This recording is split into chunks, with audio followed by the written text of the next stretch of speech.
Good morning, this is Rachel with Infused Meadow, and we're going to make some tallow soap. So, I'm already ahead of the game this morning because I figure if you watched my pure tallow soap, then you're going to know basically what I'm already doing. So, I already have my lye solution that has been mixed up and it has already set for an hour, actually about an hour and 20 minutes. So, I'm down to 119 degrees here. I already have my cedarwood essential oil, and I have my charcoal. Now I will be adding just a little bit of warm water to this so that it blends a little bit better when I put it in. Okay, so outside of that, I'm fixing to go grab my tallow to see if we're nice and melted and check its temperature. And I wanted to also apologize because I make 3 types of soap. I make pure tallow, I make my Lux bar, and Lux bar, the reason I named that is because it's basically kind of like a deluxe tallow bar, because not only is it tallow, but you also have some shea butter, castor oil, and coconut and olive oil in it. Okay, it is a very nice soap.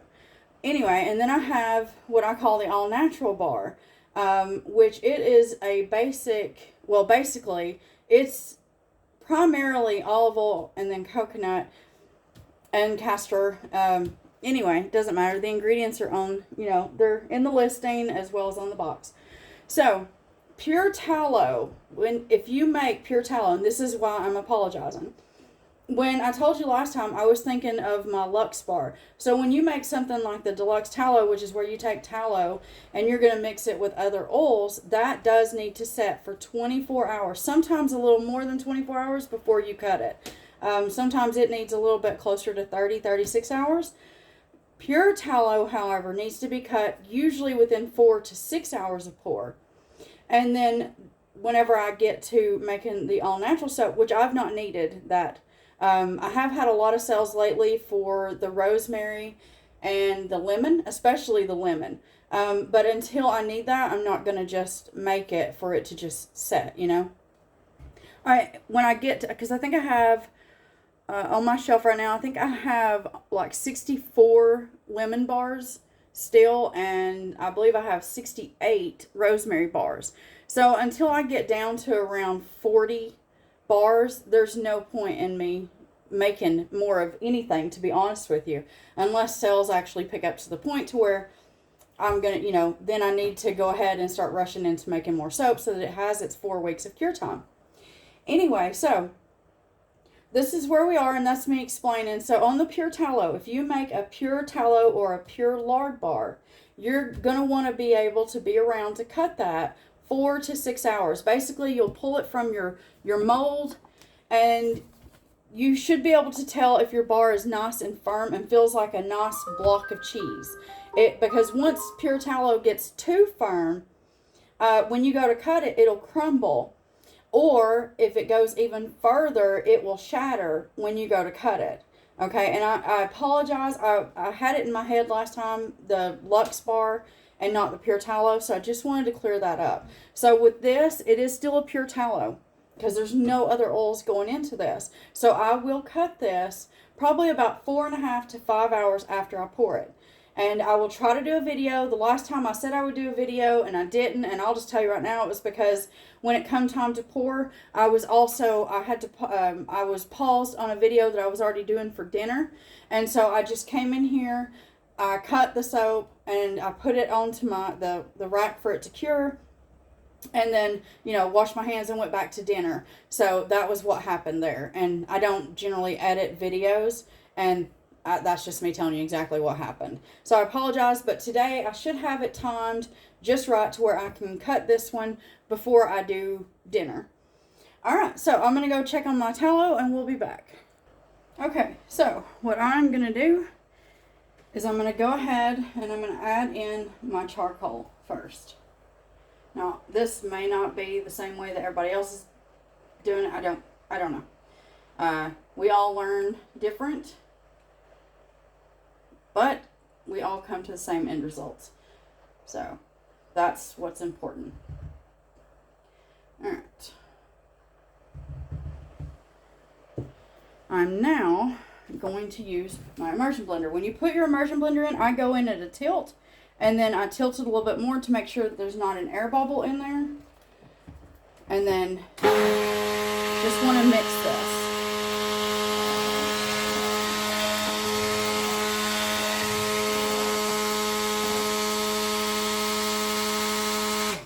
Now that I know that that is good and mixed, and the reason for the water is to try to make sure that we have no lumps, okay?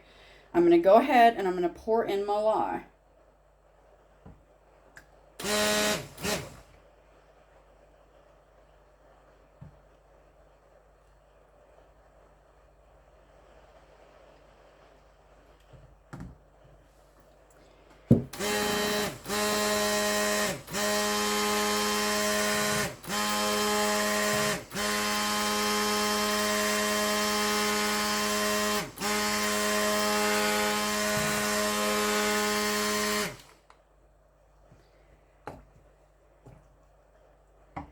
And now I'm going to add my cedarwood.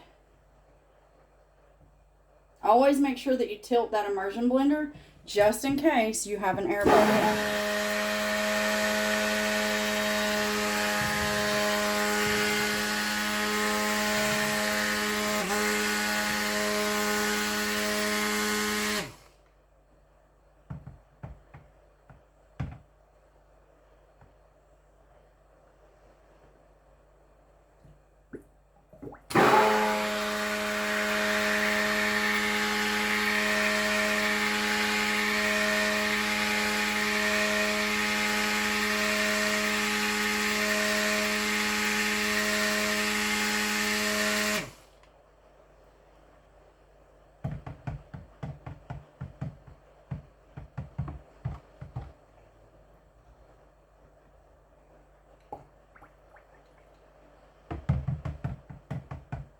Now I can feel it starting to thicken up.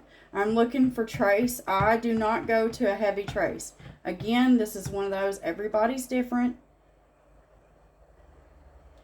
I personally wouldn't go to a heavy trace, but that's just me.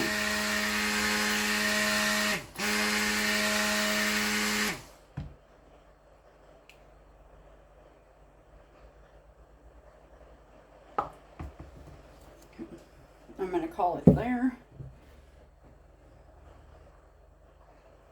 Yeah. Alright, so I like to scrape mine down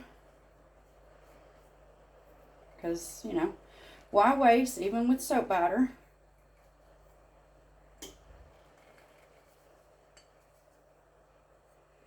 And then all I'll do in a minute is I will run some cold water in that with dish soap. Sorry, I'm trying to focus and talk at the same time. Apparently it didn't work out that well. Anyway, soap batter will come off a lot easier when I add the dish soap, the cold water, and then all I have to do is just, I'll plug that back in and use the immersion blender.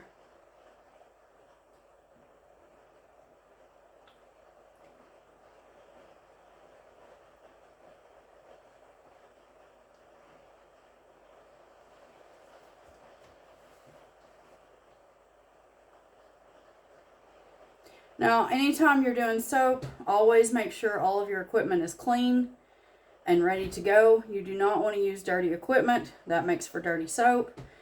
And let's be honest, nobody likes to buy dirty soap. I wouldn't. Would you? I'm going to move you back a little bit more.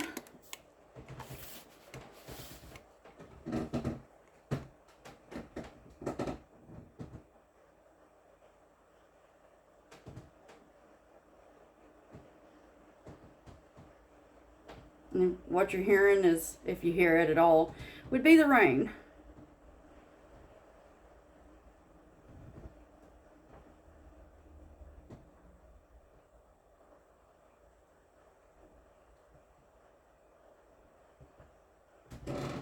Alright.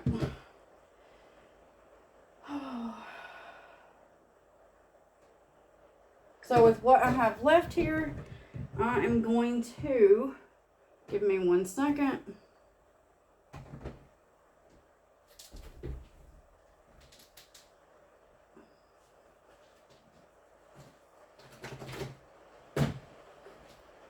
pour this into these, and then that way I'll have a couple of little molds for myself.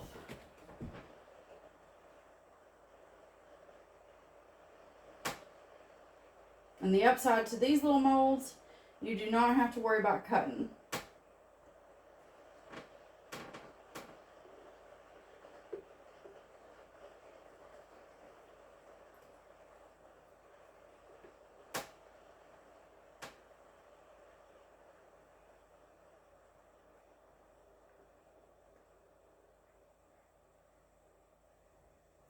Right, so, sorry for the quiet. It happens with me a lot, I guess.